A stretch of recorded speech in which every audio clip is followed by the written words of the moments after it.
Fala pessoal aqui novamente, né, comentar aqui um pouquinho sobre os indicados a melhor técnica da temporada 2021, né, seguindo a nossa linha aí dos vídeos de melhores e piores da temporada, tá? Bom pessoal, antes de fato começar a entrar no assunto, importante que você siga o link da descrição, né, o link do Twitter do canal, eu sou bastante ativo por lá, então segue lá, é o primeiro link da descrição, o link do Instagram do canal, que é o segundo link da descrição, o link da página Premier League mais 18, o link do canal Resenha Futebol, ó. Principalmente se você gosta de camisas de futebol, os caras são os craques das camisas de futebol, então segue lá. E o link do Fã da Premier League e do Zona Mista, os parceiros mais recentes daqui do canal. O Fã da Premier League cobre minuto a minuto de praticamente todos os jogos possíveis aí envolvendo times ingleses e tal, e agora na Eurocopa.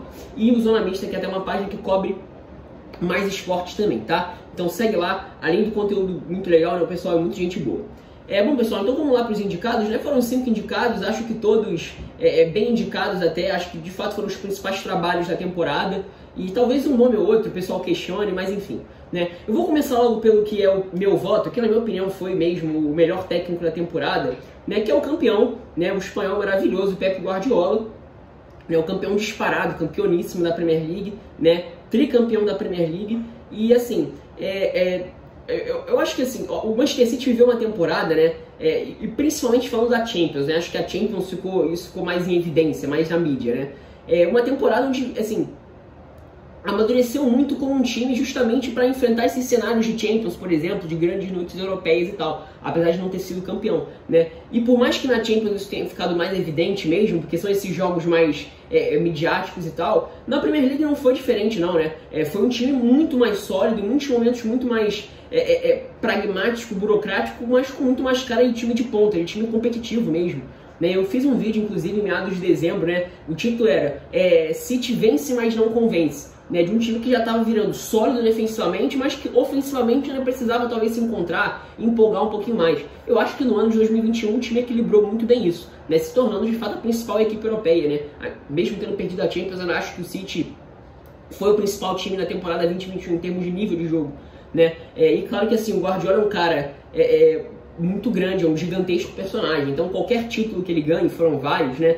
É natural que ele vire uma das caras do título. É óbvio que tem, falando dos jogadores, a gente fala do Rúben Dias, do De Bruyne e tal, do Phil Foden, mas assim, na Premier League a gente fala especificamente do Gundogan também, mas assim, acho que não tem como não falar do Guardiola, né? A transformação talvez seja o City menos Guardiola do Guardiola, mas certamente talvez o com mais cara de time competitivo mesmo, time de ponta, né? Time sólido, time seguro. Quase ali o que o Klopp teve que fazer, né? Pra virar um time competitivo mesmo de altíssimo nível, ali na temporada 18-19, apesar de ter chegado na final da Champions em 17-18, né? Enfim, né, falando um pouquinho aqui brevemente sobre as 4 linhas, né, um time que teve muito furdunço e tal, por conta da questão de jogar sem centroavante, sem Agüero, sem Gabriel Jesus. O Agüero perdeu a temporada inteira praticamente por lesão, e o Gabriel Jesus nunca conseguiu ser um goleador confiável e tal. Mas o time, assim, eu confesso que eu até demorei um pouquinho a entender essa crítica em relação ao falso 9.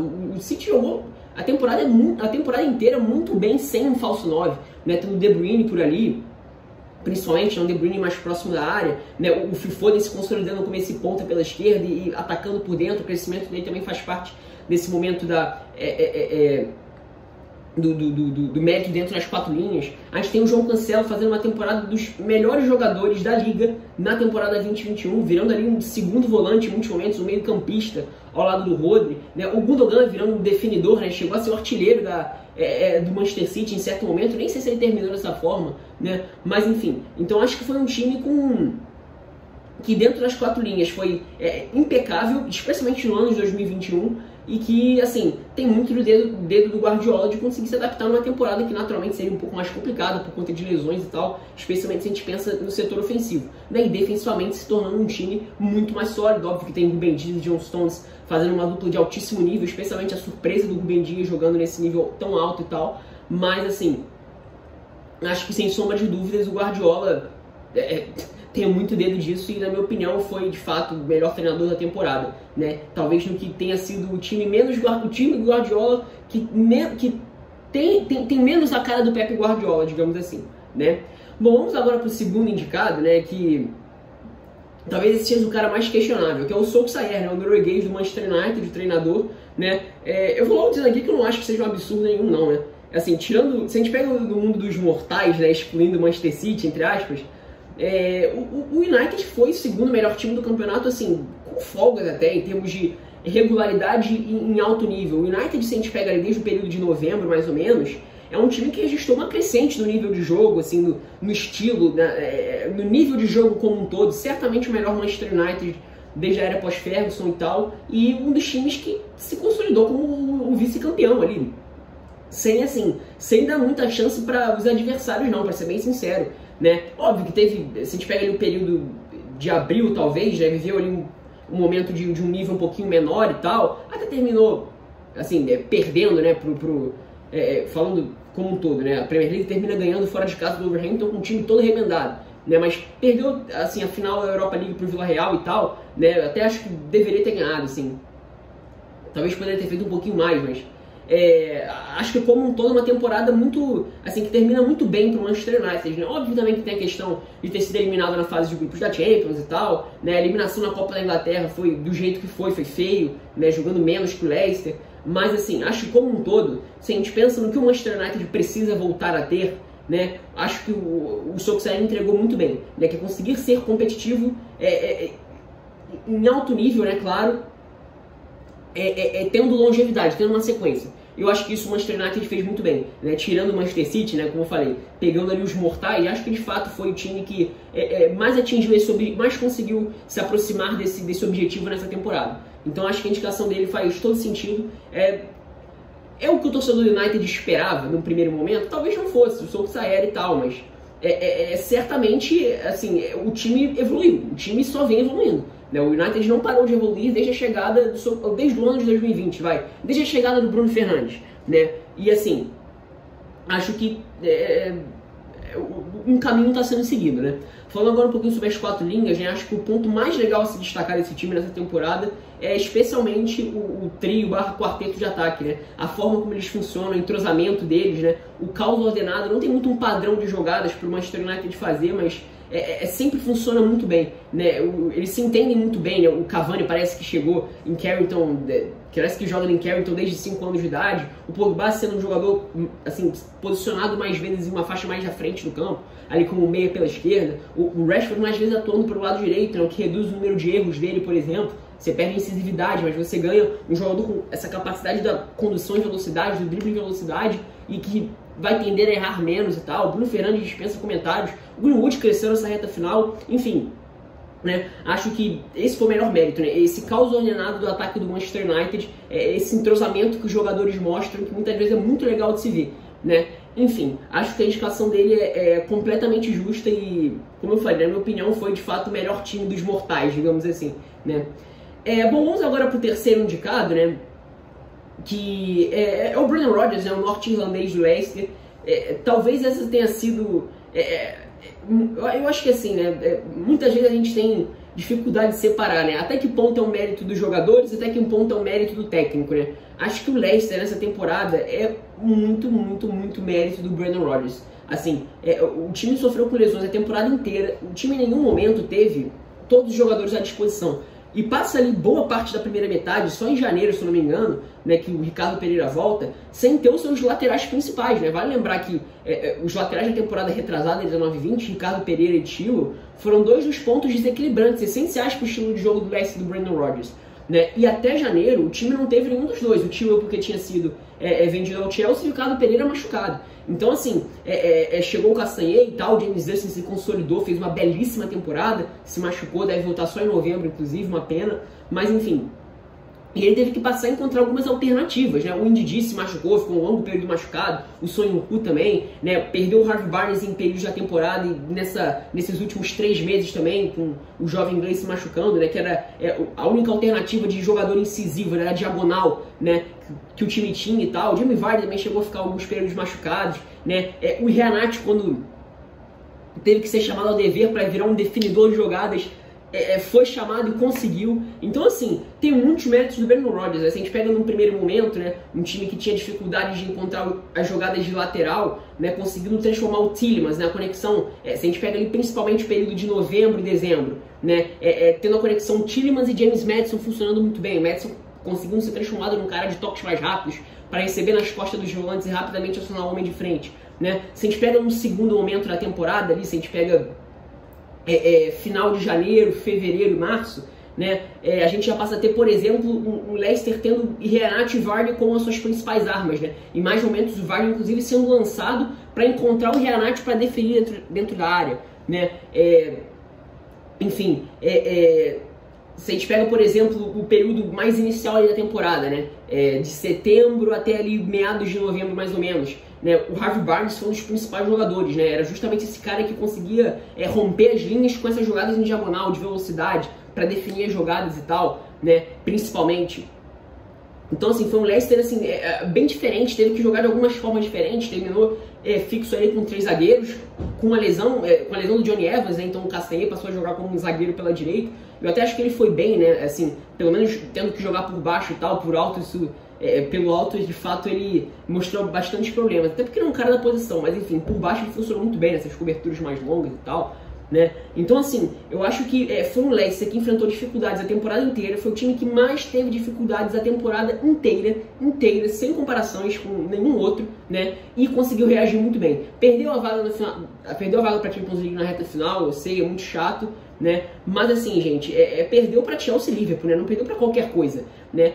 Conseguir manter esse nível até o final é muito complicado, assim, é uma tarefa muito difícil mesmo. Então eu nem consigo colocar demérito, não, tudo bem, né? Poderia ter ganhado alguns jogos em que não ganhou, de fato, concordo, né? Alguns resultados que deveriam ter sido diferentes, né? Que teriam sido importantes nessa reta final, certamente, né? Mas assim, como um todo, não dá pra falar mal do trabalho do Leicester nessa temporada. Foi uma temporada, assim, eu não tô nem falando em termos de pontuação de posição na tabela não, tá? Consideravelmente superior que a temporada passada, porque os desafios foram muito maiores e o time permaneceu ali na briga pela vaga na Champions League até o último jogo, né? Ganhou a Copa da Inglaterra e esse foi, talvez tenha sido o ponto mais alto, né? Um time do tamanho do Leicester e tal, apesar de já ter ganhado a Premier League, acho que para a questão do projeto Leicester, né, do novo projeto Leicester, a conquista da Copa da Inglaterra é de suma importância. Então, assim, foi uma temporada inesquecível, brilhante, melhor que a anterior, tá? Melhor que a anterior. E eu acho que, assim, esse time tem tudo para crescer. E acima de tudo, né, a gente tá falando, eu tô falando do Leicester porque eu tô falando do Brendan Rodgers, né? É muito a cara do Brendan Rodgers, assim, o Brendan Rodgers evoluiu muito, né, ele voltou, assim, eu não acompanhei a temporada dele no Celtic, né, mas, assim, ele voltou pra Premier League como outro cara, e é a terceira temporada dele em que o nível dele só aumentou, assim, foi uma temporada, a cara da temporada, eu acho que foi, talvez seja o time, ele desses indicados aí, em que mais o técnico tem a cara do time, né, talvez até mais que o Guardiola, talvez, no Manchester City e tal, né. Mas enfim, temporada gigantesca mesmo, especialmente pro Brendan Rodgers, né? Um indicado belíssimo, na minha opinião, até acho que é o segundo colocado, né? Digamos assim, né? O primeiro Guardiola, acho que ele vem depois do Guardiola, inclusive, né? Bom, vamos agora pro quarto nome, né? Que é o cara que treina o time com essa camisa aqui, né? Que usa essa camisa aqui, é Marcelo Bielsa, o líder do Bielsa, né? Até a gente falou, né? Se não me engano, na última live da temporada, né? No fã da Premier League, o Igor tava falando, né? Que foi o melhor trabalho da vida do Bielsa. E assim, eu não conheço a fundo a carreira do Bielsa e tal, mas assim, certamente imagino que não tenham sido tantos trabalhos de altíssimo nível como foi esse trabalho do Leeds. Especialmente se a gente pega a transformação do time, né? Do ano de 2020 por ano de 2021, né? Vamos, sei lá, pegar um jogo aleatório da 10ª rodada da Premier League e pega um jogo da 30ª rodada da Premier League, por exemplo. Né? A diferença é muito grande, assim, talvez um pouco que a gente pode pegar do que foi o Manchester City, né? Um time que começou empolgando pela loucura dentro de campo, né? De fato era um dos adversários pequenos, entre aspas, chato de se enfrentar, não porque defensivamente era muito sólido, muito pelo contrário, mas porque ofensivamente ia te causar muitos danos, né? Como foi no jogo contra o Liverpool, como foi no jogo contra o City naquele segundo tempo, né? Como foi, por exemplo, em alguns jogos talvez ali com equipes um pouco médias, digamos assim, né? E assim, mas que assim, defensivamente falando, era um time muito, muito exposto, né? E eu lembro que um jogo muito caricato, eu sempre falo isso, foi o jogo contra o Fulham da segunda rodada. Foi um jogo onde ficou muito claro que assim, desse jeito vai ficar muito difícil competir em alto nível na Premier League. E mesmo assim o time conseguia, né? Porque ganhava muitos jogos e tal, né? Para a realidade do Leeds. E assim, a transformação que o time passou em 2021 foi uma coisa de louco, né? Eu lembro que assim, o que era mais bizarro, né, dentro de campo do Leeds era o espaçamento entre as linhas, né? Era um time que assim, a faixa ali do meio campo era basicamente o Calvin Phillips tendo que cobrir uma área enorme, né? E desesperado, né? E assim, depois da ausência dele, da saída dele, né, a situação piorou bastante. Então, assim, no decorrer, ali no final de 2020, janeiro de 2021, aí depois o Calvin Phillips volta, né, o Bielsa teve que fazer alguns ajustes e tal, e acabou conseguindo fazer o seu time se transformando nos times mais competitivos, né, se a gente pega ali a partir de fevereiro, né, então passa, por exemplo, pela saída do Rodrigo, que chegou para ser, né, assim, a contratação mais cara da história do Leeds, mas até fez uma boa temporada, assim, ofensivamente falando, mas defensivamente passava pela questão do equilíbrio e tal, e ele passa a ter Stuart Dallas, Tyler Roberts e Calvin Phillips como esses jogadores do meio campo e tal, e o Diego Llorente e Pascal Struijk se consolidando como uma dupla de zaga titular. E dessa forma o time passa a ficar mais sólido, mais coeso, menos louco, mas muito mais competitivo, né? Se a gente pensa, por exemplo, nos homens ali da parte da frente, né? O Rafinha fez uma temporada brilhante, né? Um dos principais jogadores da Premier League na posição, né? Principalmente do meio aberto pela direita, mas rendendo bem pela esquerda, fazendo essas jogadas de linha de fundo. O Patrick Bamford fez uma temporada absurda, belíssima, se consolidando, né? Virando de fato um jogador de Premier League, como há muito tempo a gente esperava dele, sendo importante com gols e assistências, né?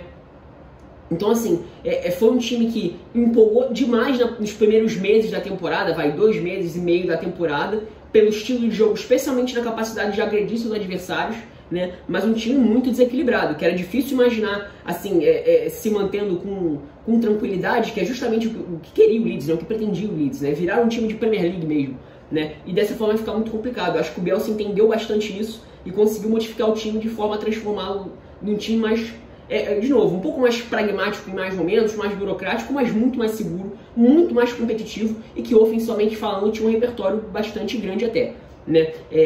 Outra coisa que eu achei bastante interessante, né, era principalmente nos jogos grandes do Leeds, onde naturalmente a equipe se defendia um pouco mais, a forma como a marcação funcionava, inicialmente com essas perseguições mais longas, né, não só dos laterais como dos zagueiros também, né, dessa linha de 4, né, dos jogadores de defesa do Leeds aos jogadores de ataque do time maior, né, principalmente esses jogos contra o City, contra o United, contra o Chelsea, também isso aconteceu bastante, né, e assim, contra o Tottenham também, e mesmo assim, né, óbvio que é normal que isso gere alguns espaços, mas isso é um risco que se corre, mas assim, em muitos momentos, esses movimentos foram muito bem feitos, assim, incômodo, era difícil, assim, não era confortável para o time que estava enfrentando o Leeds nesses cenários furar aquele bloqueio, né, e o meio campo, acho que acima de tudo, né, acho que foi o ponto mais baixo, assim, defensivamente falando do time, né, que era bizarramente exposto, né, ali se a gente pegar na primeira metade, era realmente uma terra de ninguém. Acho que o jogo onde ficou mais claro, assim, né, teve aquele jogo contra o Fulham que eu falei onde isso ficou caricato, mas assim, da questão do meio campo mesmo, principalmente no jogo contra o Manchester United, né, que o McTominay, o United faz 3-0, o McTominay faz 2 gols, tem 3 finalizações nos primeiros, sei lá, 7, 8 minutos, algo assim, né, e assim, tava claro que daquele jeito não dava pra continuar. Então assim, o time evoluiu muito mesmo, né, perdeu um pouco essa questão de ser um time louco, sim, perdeu, não é mais um time louco como o apelido do seu treinador mostra, né, mas é um time muito mais competitivo e com muito mais cara de time de Premier League do que foi o time da primeira metade, né? E isso passa pelo Bielsa, amadurecendo como treinador, né? Entendendo a realidade em que se encontra e, claro, né? Mexendo no time no sentido de deixar o mais competitivo possível. E eu acho que nesse ano de 2021 eles encontraram bem. Óbvio, né? Falando, como eu falei, do desempenho individual do Diego Llorente e Pascal Struijk funcionando muito bem como uma dupla de zaga, o Calvin Phillips passando a ser um jogador que ficasse mais, o Stuart Dallas, como se firmou ali como um meio-campista mesmo, um cara muito versátil, né? Joga nas 2 laterais, já tinha jogado no meio-campo também na segunda divisão e mesmo em muitos momentos funcionando como meio-campista no momento com bola, antes de se consolidar mesmo como meio-campista ali no desenho tático, digamos assim. Foi um dos pontos de virada também para essa solidez defensiva do Leeds United, e tem muito dedo do Bielsa, né? Fora a temporada brilhante do Patrick Bamford, né? O Rafinha desequilibrando o jogo atrás de jogo, foi um dos jogadores que mais criou chances na Premier League, né? Enfim, acho que o time fazendo as contratações que precisa e tal, o estilo de jogo se consolidando, se acostumando a jogar Premier League, acho que tem só a crescer mesmo. Temporada belíssima do Luiz Bielsa, como o Igor, né, o administrador do Flamengo da Premier League, falou, acho que pelo menos nos últimos 5 anos, talvez de fato tenha sido a melhor temporada da vida do Bielsa nesses últimos 5, 6, 7 anos, talvez, né? Eu não sou tão familiarizado com os trabalhos do Bielsa, mas enfim, foi uma temporada muito boa, muito sólida mesmo. Um trabalho bem interessante com um elenco, assim, de segunda metade de tabela, tá? Tem bons nomes, o Rodrigo Moreno, que até foi menos utilizado e tal, mas era um elenco de segunda metade, permaneceu, especialmente, como eu falei, nesse ano de 2021, muito bem mesmo ali na primeira metade, tá? E por último, mas não menos importante, né, David Moyes pelo West Ham. Um trabalho que já vinha bem, né? Já vinha bem, dando bons sinais desde quando ele chegou ali na temporada 19-20, apesar do primeiro jogo ter sido uma derrota feia pro Bournemouth, né? Especialmente no pós-pandemia, né? O time reage bem para não cair, que não é a realidade do West Ham. E a temporada 2021 foi brilhante do West Ham, foi bem acima das expectativas, né? De um time que investe, investe há bastante tempo, né? Ainda na época do Slaven Bilic, né? Lá para a temporada 16-17, para virar de fato um time de, assim, brigar por competições europeias e, assim, passou boa parte do campeonato brigando por vaga na Champions mesmo. Isso era acima das expectativas, né? E num técnico bastante criticado e tal, tratado como piada. E, assim, também foram, assim, West Hams bem diferentes, né, nas duas metades, né? Acho que a primeira metade, principalmente, se caracteriza por ser um time muito sólido, né? Um time sólido as rock, ali numa linha de 5, né? A dupla de volantes, Rice e Soucek, numa temporada brilhante os dois, né? Especialmente o Declan Rice, o Soucek, especialmente, não é difícil falar dos dois, mas vai, falando especialmente, parece que eu tô menosprezando o Soucek. A temporada do Tcheco foi um absurdo também, então, vai. Dos dois volantes muito sólidos por ali, um time praticamente intransponível ali por dentro, né? Numa linha de 5 muito bem fechada, né? O Cresswell fazendo uma ótima temporada como zagueiro pela esquerda, o Balbuena fez uma boa primeira metade também ali na zaga, ele fazendo um trio, né, ao lado, como eu falei, do Cresswell e do Ogbonna. Um time muito veloz nas transições, né? O Bowen foi um jogador que se destacou muito no ano de 2020 como um todo para ser justamente essa válvula de escape, para fazer essas diagonais da direita para dentro em velocidade. O Michael Antonio sendo um cara se transformando no jogador mais decisivo em termos de gols para West Ham e tal, e um time que era muito sólido, era muito difícil de se enfrentar e certamente dos times mais bem treinados da primeira metade, né? E aí chega assim, a gente pega ali o período da segunda parte da temporada, né? Tem a chegada do Lingard, né? E o Lingard agregou e muito na questão ofensiva, né? O West Ham, como todo time praticamente do futebol mundial, quando enfrentava alguns cenários onde tinha que reagir, né, a um resultado adverso, aí tinha algumas dificuldades, é normal, né? Isso, como eu sempre falo, assim, isso é a dificuldade do futebol mundial, não é só do West Ham, né? E com o Lingard isso melhorou e muito, o time melhorou, aumentou muito o seu repertório ofensivo, né? Passa também por um período ali de lesão e queda de rendimento de Jared Bowen, o Berrama passa a ser mais utilizado e, apesar de não ter feito uma grande temporada e tal, tinha bons momentos dentro dos jogos, né? O Michael Antonio chegou a ser machucado e o Fornals muitas vezes passou... O Fornals foi um dos principais jogadores do West Ham na temporada, mas em muitos momentos ele jogando de fato como esse falso 9, digamos assim, foi um cara importantíssimo, né? Não só defensivamente, como também ofensivamente, né? Mas enfim, o Lingard é um ponto muito importante da temporada, ponto de virada, digamos assim, da temporada do West Ham, porque ele agrega e muito no setor ofensivo, muito mesmo, em todos os sentidos, né? Do nível, do repertório, né? E fazendo gol atrás de gol, talvez seja o mais surpreendente, né? O quão decisivo ele foi com gols também, né? Isso foi impressionante, isso eu realmente não esperava que ele fosse jogar bem e tal, mas não ser um cara importante em número de gols como ele foi.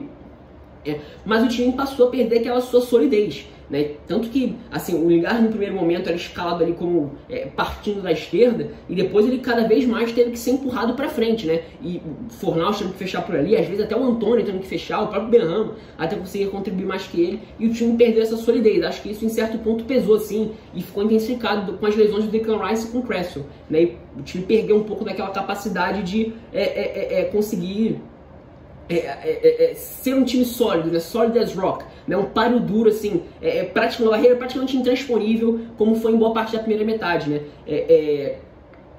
Tem que se destacar também, por exemplo, algo que eu esqueci de comentar, a chegada do Craig Dawson em janeiro, apesar de, como eu falei, o time ter defensivamente sido bem mais frágil no ano de 2021 como todo, aliás, especialmente depois da chegada do Lingard, tá? Especialmente depois da chegada do Lingard.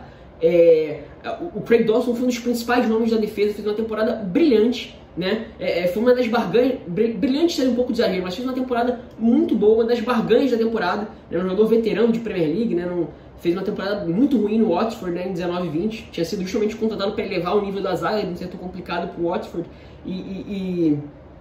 enfim, chegou e virou titular absoluto, jogando muito bem, mas isso não foi, não foi suficiente para conseguir, assim, deixar o time mais seguro, né, próximo do que foi ali na primeira metade, né? Lembrando que o time se modificou, né? Na primeira metade jogava com uma linha de 5, uma linha de 4, com o Antônio ali na frente. né? E no segundo momento posso jogar ali num 4-4-2 ou num 4-5-1, vai, mais vezes ou um 4-4-1-1, né? Com o Ligari em muitos momentos, até jogando na frente do Antônio na marcação, né? Pra você ver. Então o time, acho que foi uns pontos baixos, digamos assim, né? O time ganhou muito no setor ofensivo, sem comparação, no repertório, no nível, na capacidade de agredir os seus adversários, mas virou um time menos sólido, né? Menos sólido as rock.